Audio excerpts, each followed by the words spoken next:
And welcome to the Sam Sorbo Show. I'm joined by a favorite guest of mine who's been on with me on radio for years now, off and on. And he's a syndicated radio host in his own right. He's also a prolific author. And the newest book now is called The Great Patriot and Protest Boycott Book, the priceless list for conservatives, Christians, patriots, and 80 plus million Trump warriors to cancel culture and save America. My guest is Wayne Allyn Root. Welcome to the program. Hey, Sam. Great to be with you. It's always great to speak with you. Let's talk first about the book. What prompted you to write this book, but how long did it take? This looks like a very comprehensive list, and it's something that I know that people are clamoring for, but it must have taken a lot of work. Yeah, normally, this is my 15th book, by the way. Normally, they're all like 300-400 pages long. This one's a very quick 130 pages, easiest read in the world, because most of it is just a resource guide. It was just a lot of research.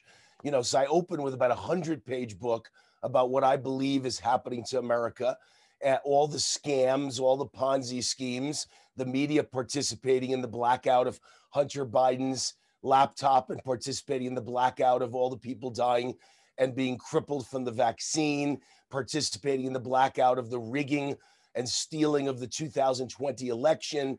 The list goes on and on. It's incredible the times we're living on.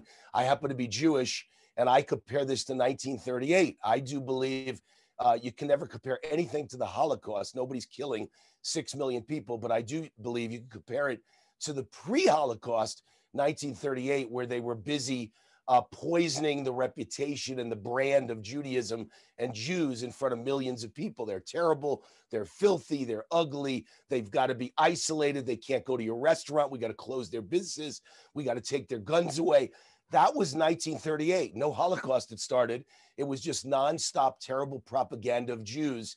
And we're in that period now with nonstop propaganda by the media covering up for a feeble, old, senile man with dementia who's destroying the United States because he's a puppet for really evil forces of communism and globalism and authoritarianism, fascism all over the world, who I think are kind of filling in for Joe Biden, because he's not the real president of the United States. Anybody could see that. He doesn't even know how to find his way home. He should have a sign around his chest that says, "I'm Joe Biden. See my mommy if I ever get lost. Here's the phone number." I mean, this guy couldn't run a country if he tried. So somebody else is running the country. I believe it's George Soros and Barack Obama and the Chinese Communist Party and various other people around the world who hate the United States. And Obama's here in his third term to come back and finish the job he started. But I wrote this book very quickly to get all those ideas across. I've never written a book this quick, Sam. So I wrote it in just a month. And then it took about 3 months of a team of 20 people dialing all day long, all the biggest woke liberal corporations in America, to get the CEO's name, the board of directors' name, the contact phone number, the email to that CEO, and also the physical mailing address if you want to send a snail mail letter, and then the social media address, Twitter, Facebook, Instagram, for every one of the top 100 plus woke companies in America that survive based on us, conservatives and patriots and Christians, buying their products while at the same time they're insulting us and denigrating us and supporting causes that are horrible for us, or just ignoring us. So now you know how to contact every one of them. I've given you in this book all the contact information that was probably the reason you never called them before and said, "I want to boycott you. I want to protest you. I'm not buying your stuff anymore." Who has the time to go find this stuff? So I figured, you know what? I never had the time. Let me hire a team to go find it all, and we'll put it all in a book. And the whole back of the book is this information that I think is priceless. And now every conservative, patriot, and Christian has got this information. Now we can take on the corporations and bring them to their knees and act like Jesse Jackson and Al Sharpton. It's time two could play at that game, Sam. We don't have to be so nice anymore. We got to be tough and rough and take them on, because they're the key. Corporations give all the donations that allow the Democrat politicians and the rhinos to act the way they do. If we cut them off at their knees, we can change corporate behavior and change the direction of America. Now, I haven't seen the book yet, but are the different corporations that you cite in there, do you cite the problems that they have? Do you define what is woke about that corporation for each of them?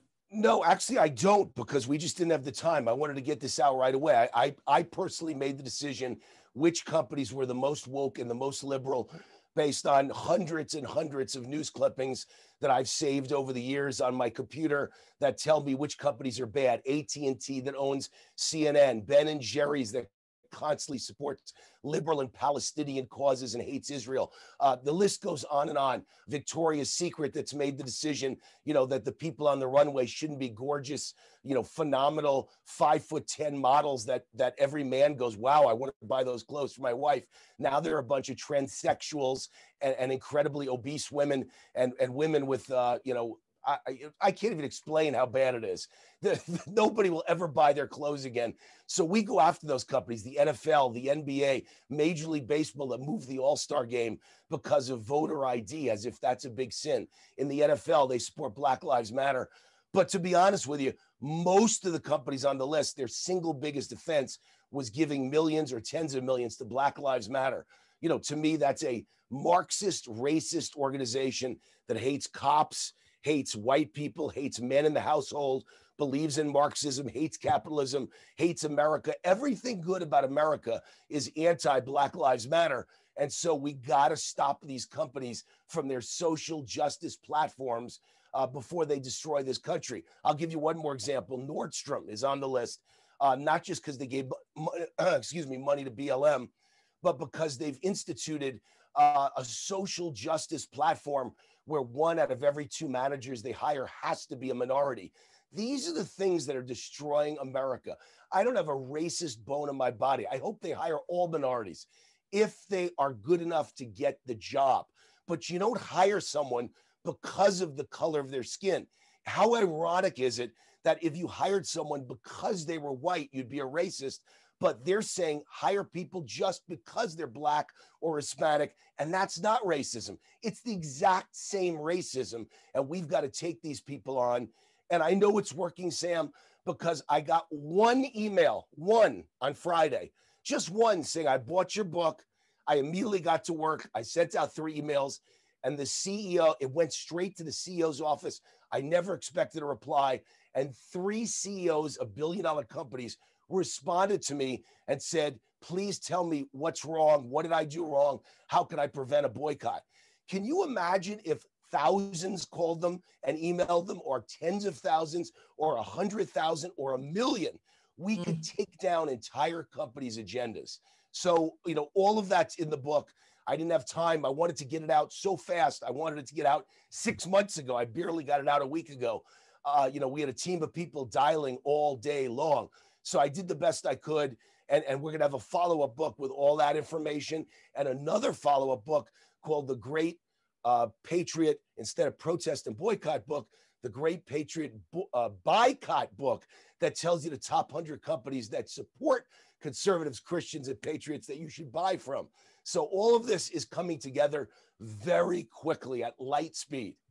Nice. So I want to get into this idea that I've been hearing bantered about of having basically 2 alternate sort of economies in a sense. So you'll have the regular economy, the woke economy, and then you'll have the Christian conservative economy that runs in a sense parallel. Have you heard of this idea? I hadn't, but it's certainly something I talk about on my radio show. I didn't know others were preaching it. I'm saying on my radio show, look, I wish I was never divorced. But Sam, I've been divorced. Matter of fact, you met my ex-wife, and we have a great relationship, thank God. And we love our kids, thank God. Divorce is a horrible word, but it's also not that horrible of a word. Everyone gets over it. It's better than wanting to jump across the kitchen table and choke each other. Sometimes divorce is necessary. I think America's in a divorce period right now. I don't think we can live with these people anymore. I think we need some form of a divorce, whether it's a parallel economy, whether it's something akin to secession, where there's going to be 20 odd states in America that are conservative and Christian oriented, and say, Texas, Florida, South Dakota, and Utah, Oklahoma, and they band together versus the other states that are woke and liberal. But I know one thing, Sam, it's time for a divorce, because mommy is liberal and mean and nasty and wants to kill daddy, and daddy's a conservative patriot, and they can't live together anymore. And it's better for the kids if they separate and if they get divorced. I think it's time to accept that word. Most people don't like the word secession. It sounds like the Civil War, and I want to avoid a war. But I think people accept the word divorce because almost everyone in America has been touched by it at this point. Their kids are divorced, they're divorced, their parents were divorced. So they've been acclimated to the word divorce. So I think it's time to start thinking about ways to separate conservative states from liberal states, because we can't live under leadership like California or New York. And I spent my life living in California and New York.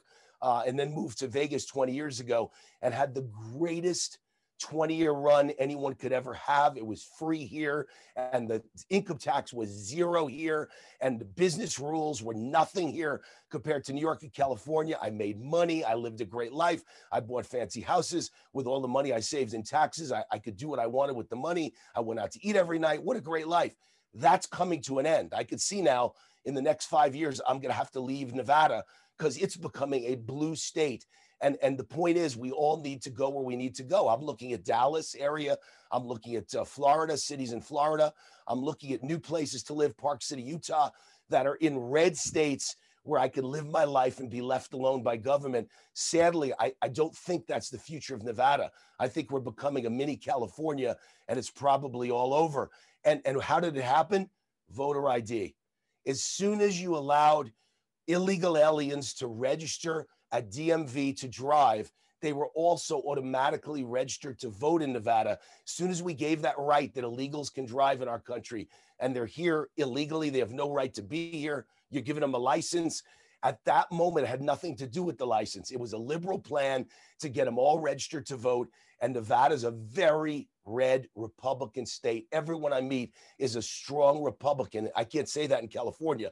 Everyone I meet here is a Republican, yet we lose the state every election. We lose by a lousy 35,000 votes out of 1.5 million. You know why?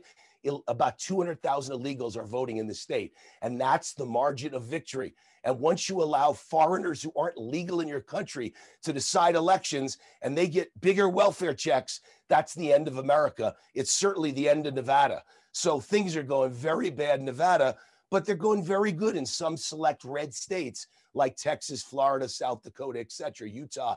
And we've got to act like them, and maybe we all got to move to those states. Some sort of a divorce is coming. I could tell you that. Yeah. I want to get further into that. We have to take a quick break, and then I also want to talk to you about the border and the fact that we've got a number of public servants who are refusing the jab. Stay tuned. This is the Sam Sorbo Show.